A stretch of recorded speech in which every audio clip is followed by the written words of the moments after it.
Welcome to Fast Facts. I'm your host, Arlette Yousif, and today I do have a really incredible guest with me. His name is Cesar Robledo, and he has an amazing story to share with us. Thank you so much for joining us today. Thank you for having me. So, as I understand it from our conversations before, it was Black Friday 2014. You were at a park with your friends. Yeah, so Black Friday night, I was working at, and time to clock out, and my coworkers and I were trying to go Black Friday shopping, and so we get out of work, we meet up, and we go to this park because my girlfriend at the time got out of work an hour later than me. So we were like, let's go hang out, wait for her to get out of work, meet up with us, and then go to the mall. All right, so 30 minutes to an hour, I don't know, two cholo guys or whatever, kind of run up on us, and they're like, where you from? Asking, I'm guessing what gang. Okay. And so yeah, they're like, where are you from? This and that. Give me whatever you have in your pocket. So I'm like, oh man, like these guys are trying to jack us or whatever. There's two guys, one with a pistol and one with a rifle. And so the guy with the rifle, I noticed the guy with the rifle having a pellet gun, and the guy with the rifle goes through us one by one while the guy with the pistol keeps his distance. And so, he gets our stuff. He finally gets to me. I'm the last guy he gets to after going through my coworkers. And then he's like, empty out your pockets. And I'm like, empty them out for me because, I'm ready to fight. I don't care. Shoot me with your BB guns all you want. I don't give. You said that to them. Yeah, I was like, empty them out for me. Kind of like ready to fight. And on the spot, he hits me in the face with the stock of the rifle, which you put on your shoulder. And out of instinct, I just start fighting him. After I start fighting with him, I hear a gunshot. I'm like, what the heck is that? And I look over, and one of my coworkers, I guess, was trying to stop us from fighting. And in the process of him walking towards us, the other guy with the pistol shoots my coworker. And I hear the gunshot, and I look over, and it's my coworker on the floor screaming. I'm like, oh man, that guy has a real gun, a pistol. And so I let go of the guy I'm fighting. I just lift my hands and take my stuff, and the guy just takes off, and the dude with the pistol just shoots me. And So not the one you were fighting. not the one I was fighting. The other one. Because clearly his was I'm assuming clearly his was a pellet gun, because if it was a real gun, that dude should have shot me. He would have been like, forget Right. you, bah, whatever. So the dude with the pistol shoots me, and he's like, I would say maybe like 10, 15, maybe 20 feet away from me, or from us. And I get hit, and on the spot, dude, like I just felt like I got winded. You would assume it would hurt, and it didn't really hurt. I just remember getting hit through my arm. So I was like this, it went through my arm, the scars right here, it went through the side of my chest, so it went like this. Chest, lung, grazed my spine and got stuck into my right lung. So it pierced this one, just like chipped the spine, the column, the vertebrae. It didn't touch no spinal cord or nothing, luckily.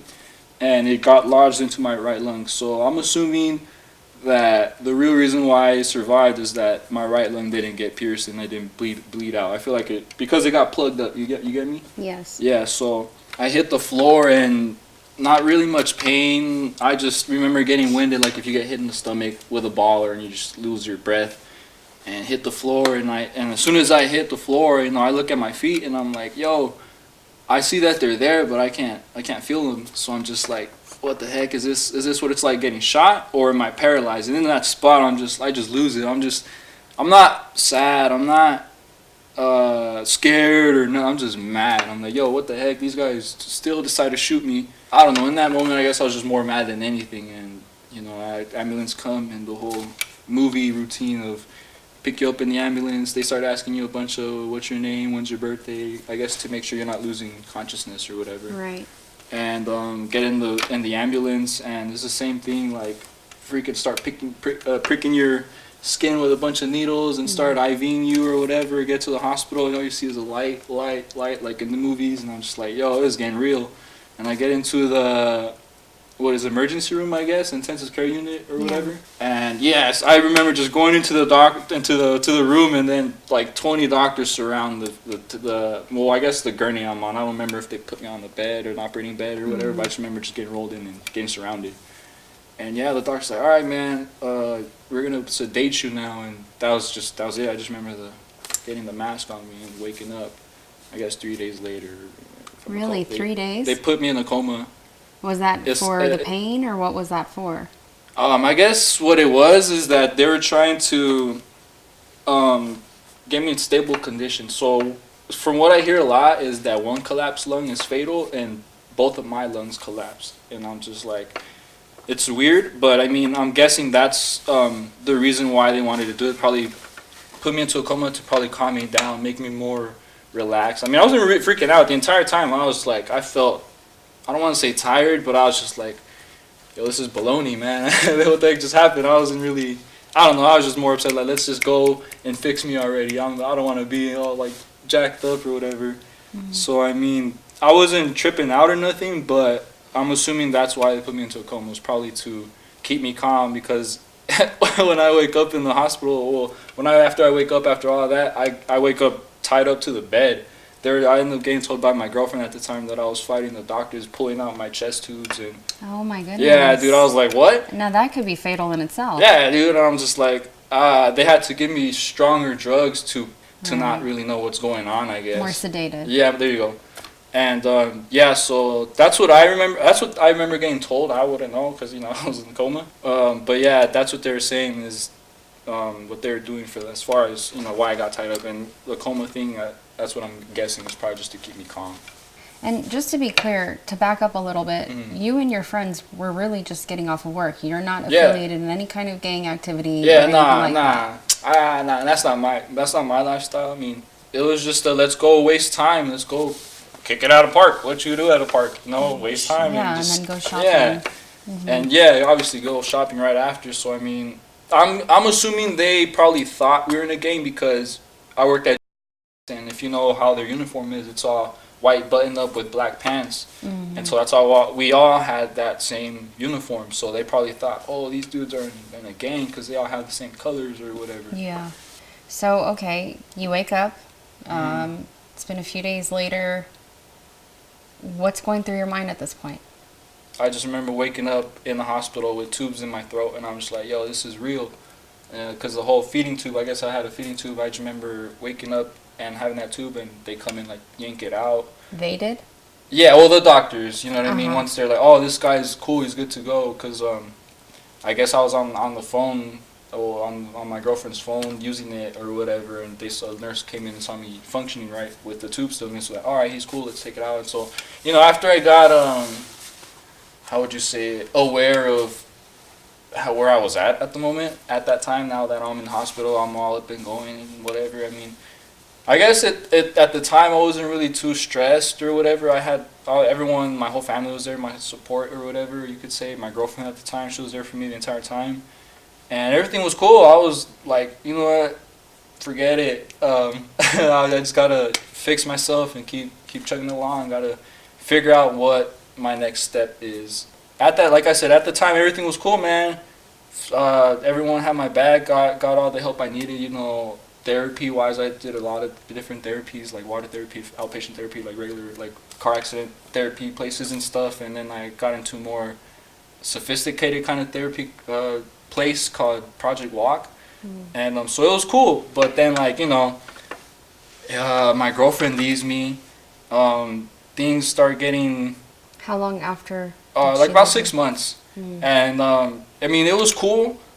But it got to a point where after she left, I wasn't as, like, motivated. I was like, yo, what the heck's going on in my life, bro? Like, I get shot as soon as I get out of high school. I'm about to start my life, and then it hits a brick wall. And then my girlfriend, oh, I got you, whatever, and leaves. And I'm like, yo, what the heck? Like, I thought life was supposed to go great when it's about to start. And then, that happens. And I think what really got to me the most is just the fact that I got to a point where I started plateauing in my recovery.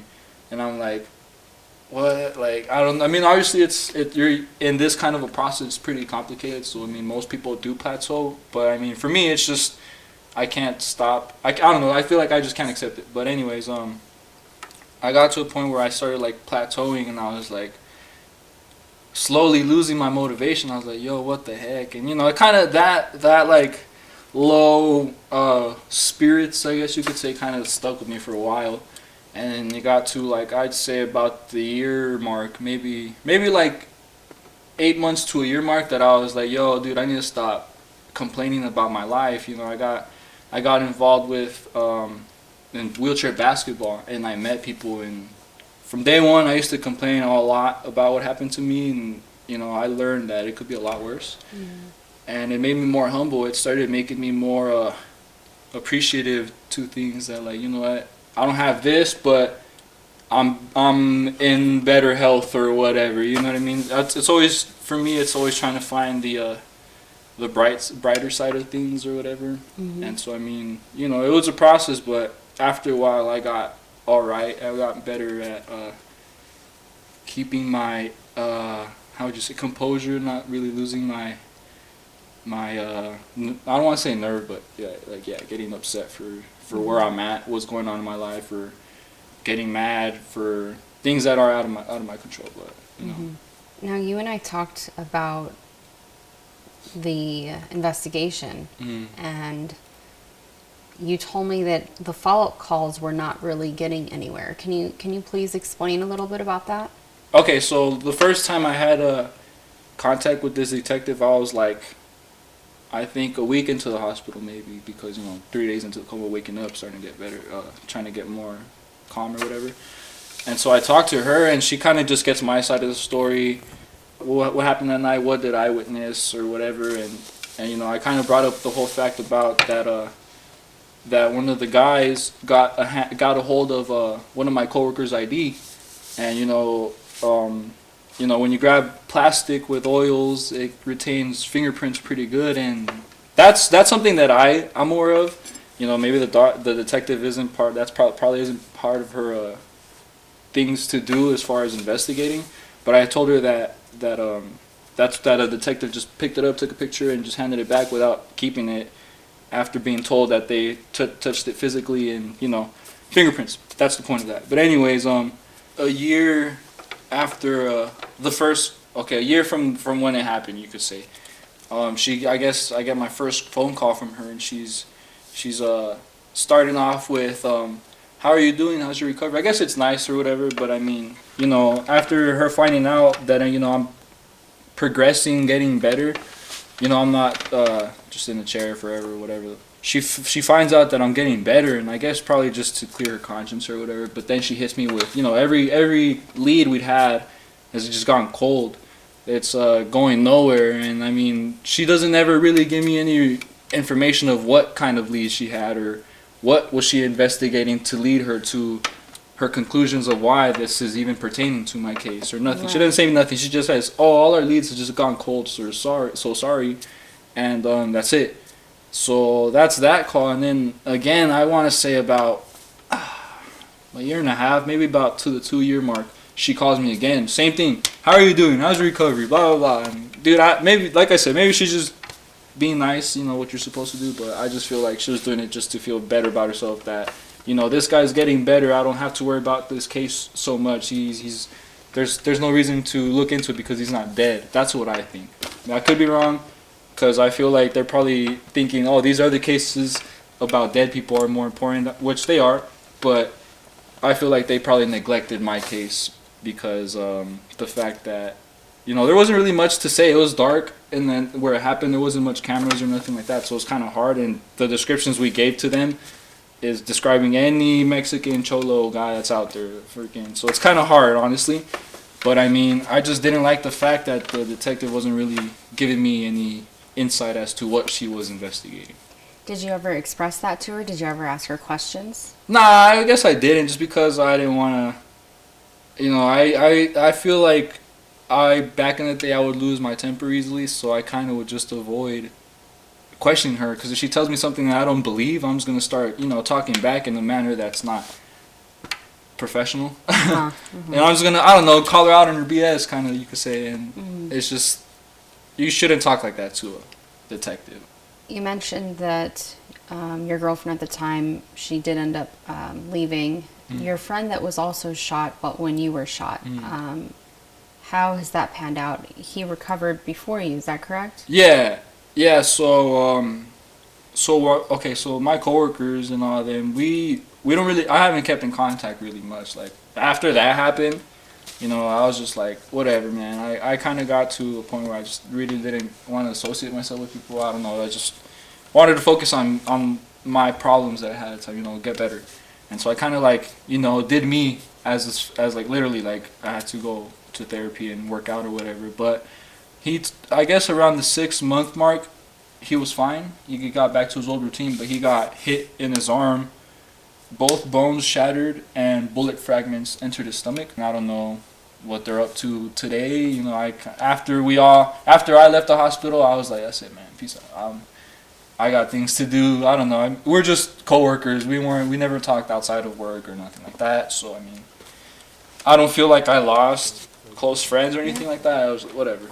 I mean, once I met you, honestly, you have such a positive outlook on life. You are so, honestly, I couldn't get it out of my head. I really couldn't get our conversation out of my head. You inspired me so much with just what you were telling me about how you feel about life and how you feel about what has happened to you. How did you get there? Because you talked about being in that dark place for about a year. You said, yeah, it was a while. And now you've told me before that you now encourage others who have other injuries and things like that. Yeah. So how did you go from one drastic area to the polar opposite? I guess honestly, you hear a lot of advice from I guess you want to say your parents, older people, like things that you get told that you don't really believe in. But I mean, what honestly would help me is like all I would do literally all day long, every single day, was just go to my front door and look out the screen door. Closed door. I was like, yo, what the heck? I used to run outside and do whatever I want. Go out and skate around the city, because my thing was skating and biking when I'm bored. Listen to music and go cruise on my bike for an hour and a half, 2 hours around wherever. Go get lost. Or on my skateboard. And I would just go to my door and I was just like sitting there like, what the heck, dude? I went from being all the way from the top, being the guy everyone depended on, the guy that, for sports no one could beat me, to down to can't do nothing for yourself. Like, what the heck?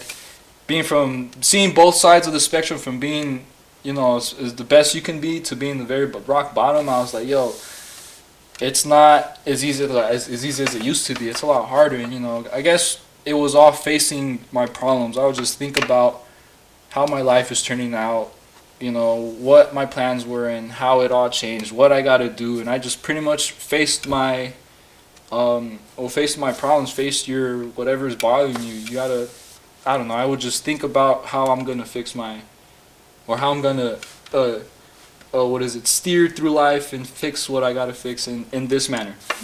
And that's pretty much it. Just pretty much, I don't know, I guess you could say reflecting on life. I got tired of being upset for the smallest things. So I was just annoyed. I just get annoyed with people. How I meant by like me being on the top, I feel like I was better than people. I feel like I probably, because I could do things with such ease compared to other people. I feel like I would kind of be looked down on people, because I was like, yo, you can't do this that good, you suck.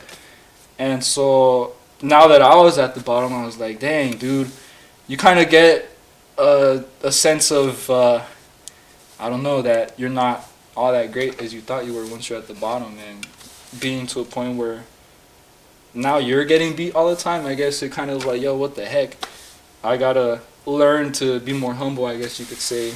And but then I kind of got to a point where every time I would look for help, no one was really there. No one could really tell you, because I didn't know anybody in this kind of situation, spinal cord injuries. I didn't have any friends in wheelchairs or whatever. So asking for advice on how to do things and getting it from nowhere, I was just like, man, this sucks. It's really, you have to learn it on your own.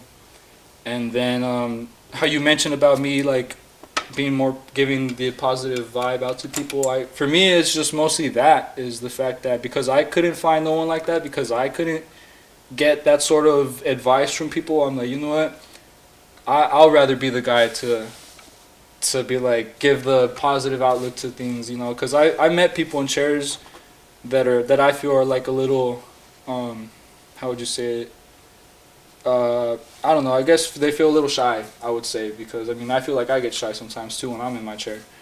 And I always try to tell them, like, you know what, dude, don't think that because you're in a chair that you're useless, that it's all about it's all willingly to do something, and you'll do it. If you try to find a way to do something, you'll do it. But if you just come up with excuses, that's when you'll hit a wall and you won't be able to climb it.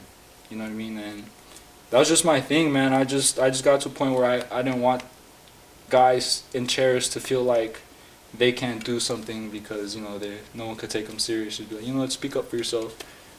I don't know. I don't want to say speak with authorities, talk with your chest, but I mean, I don't know. It's all about confidence, I guess you could say. And I just want to show people if you have confidence, then I mean, it'll help out with their shyness or whatever. And honestly, you're in such good spirits. I mean, anytime I've interacted with you, I mean, you're cracking jokes, you're smiling, you're laughing, like. Yeah, that's another thing too that helped is jokes. Like, whenever I was in the hospital, my thing was when my therapist would be like, "All right, let's go work out," I'll be like, "Okay," and then once I get into my chair, I'll be like, "Autobots, let's roll out," and you know, with my chair, and you know, I feel like that helped a lot too. Is, you know, crack jokes about your own thing, because after that, who's gonna make fun of you? You already know all the jokes in the book because you cracked them out yourself or whatever. Yeah. Versus whenever someone else says it. I mean, I guess it's different at that point, but still, that's what helped me is I make fun of myself and just little things just to kind of help with. I forget it, dude. It's I don't know. It's just don't take it too serious. Life is, to me, my outlook on life is it's not worth taking serious. Live life for today, not tomorrow, not for yesterday, for today, because that day came out of nowhere, dude. They say I get a gut feeling when something's, no, dude, that came out of nowhere. I was hoping for a gut feeling, but no, nothing came up about that. And so yeah, I mean, it's all about live for now. Yeah. And so what do you have to say to people who've not gone through anything traumatic like that and who have a negative outlook on life? You know, someone who, I mean, because many people, and this is not to say anything bad about them, many people go through depression. Yeah. All walks of life. What do you say to the people who have not experienced something as tragic? Traumatic and they have negative outlook? I don't know. I mean, my biggest, I guess you could say, quote for all this is it could always be worse. Like I said earlier, I used to think I was like messed up like for life. I was like, yo, this is it. This is where chapter Cesar ends, you know what I mean? And so after I met people with more serious conditions, I was like, yo, I thought I had it bad, but no. And it's kind of like what they say about like someone always has it worse than you or something like that. It's literally that. And really it's all just being mindful, because I still get those moments where, you know, I'll start losing it because, you know, I drop something, or because I can't open the door when I'm with my crutches, or lose my temper or whatever. I start losing composure, and it's honestly just being mindful of that things could be worse. I mean, you shouldn't really complain about the smallest of things, or, you know, I haven't noticed if I have friends with depression, so I can't really, you know, compare what kind of things they think about, but I mean, it helps a lot to know that things could be worse. You know, you could be, whatever problems you're going through, think about that. Thank God you're not in the chair. My biggest issue when I was in the chair is like, or my biggest thing that annoyed me, that me being in the chair, is if I have a drink in my hand, I can't go down the room with a drink in my hand. I need both hands to push the wheelchair to go straight. And, you know, I have other friends in chairs that, you know, they're in chairs, they could take drinks, but they could squeeze their legs and hold their drink with their legs.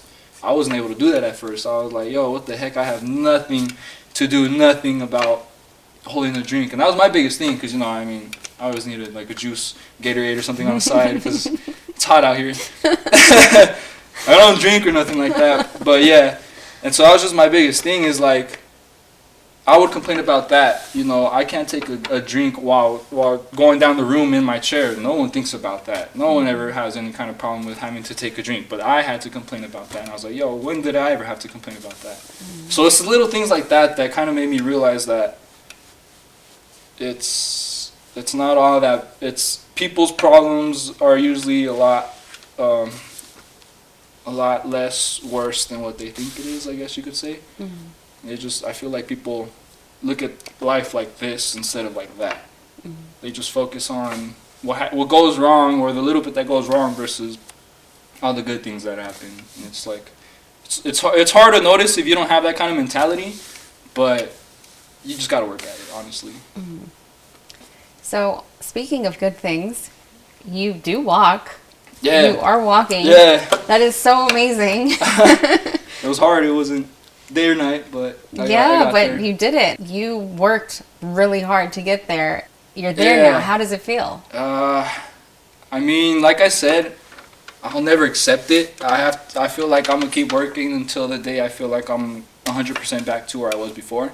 Which, who knows? I mean, I don't want to say it's not gonna happen, but persistence is key. And I mean, you know, I used to go to 3 different therapies in the week, every week for like, I think it was around like the 6-month mark to about the year mark, because that place ended up closing down and I ended up going to a new spot. But anyways, no, a year and a half mark to 2-year mark is when I started going to 3 places. Before it used to be just 2, outpatient therapy and water therapy, and then the year and a half mark I got into that this Project Walk. There's like personal trainers where they specialize with people with spinal cord injury, neurological disorders or disabilities or complications. And so, you know, after all that work, man, it's like constant struggling of, you know, dude, lifting up 2 pounds of my leg felt like 1,000,000 pounds. I was like, what the heck? So, I mean, all that struggling just feels like I'm a lot more relieved. Like, you know what, all this time putting into working out isn't for nothing.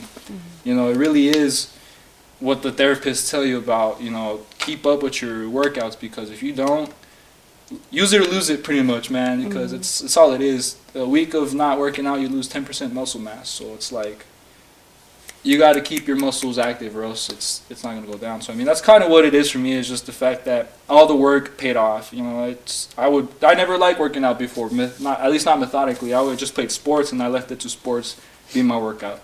And so I mean, well, soccer, I just played soccer pretty much. So, you're a student now. You're very active in sports.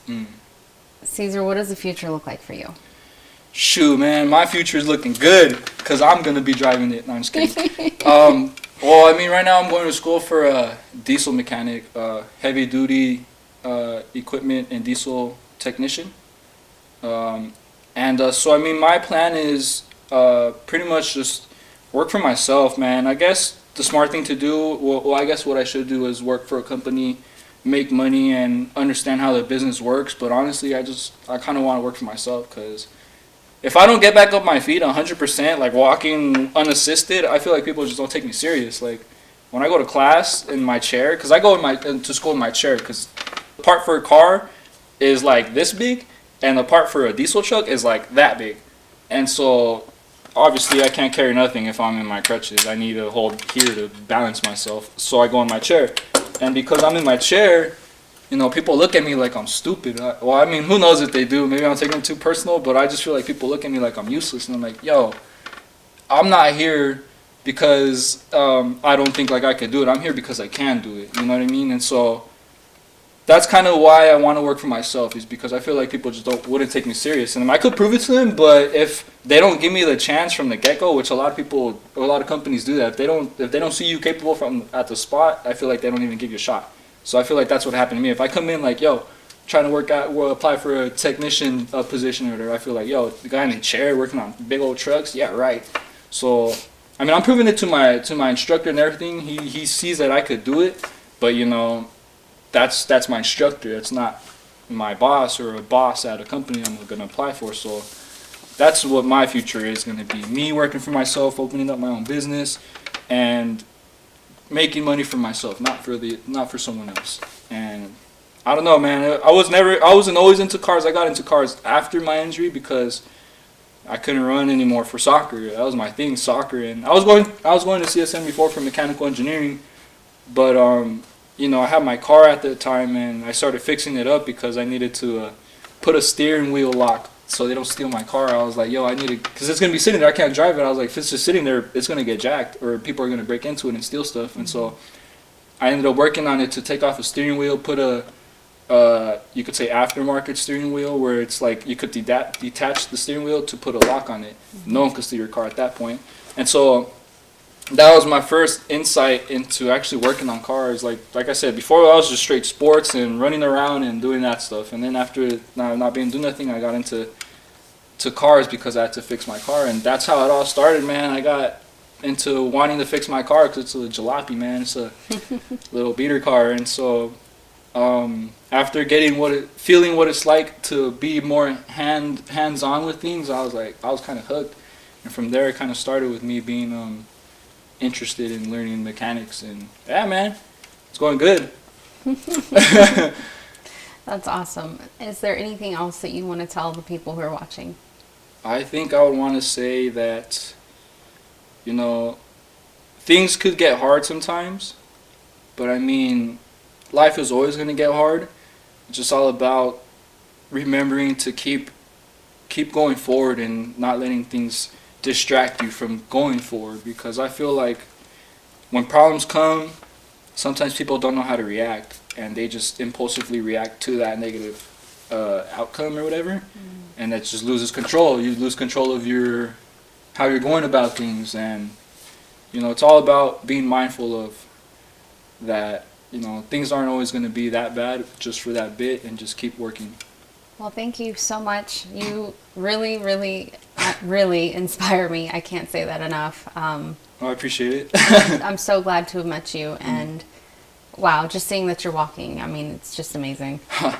Well, I mean, thankfully it's coming out good, but I mean, still a work in progress, so got to keep at it. Definitely.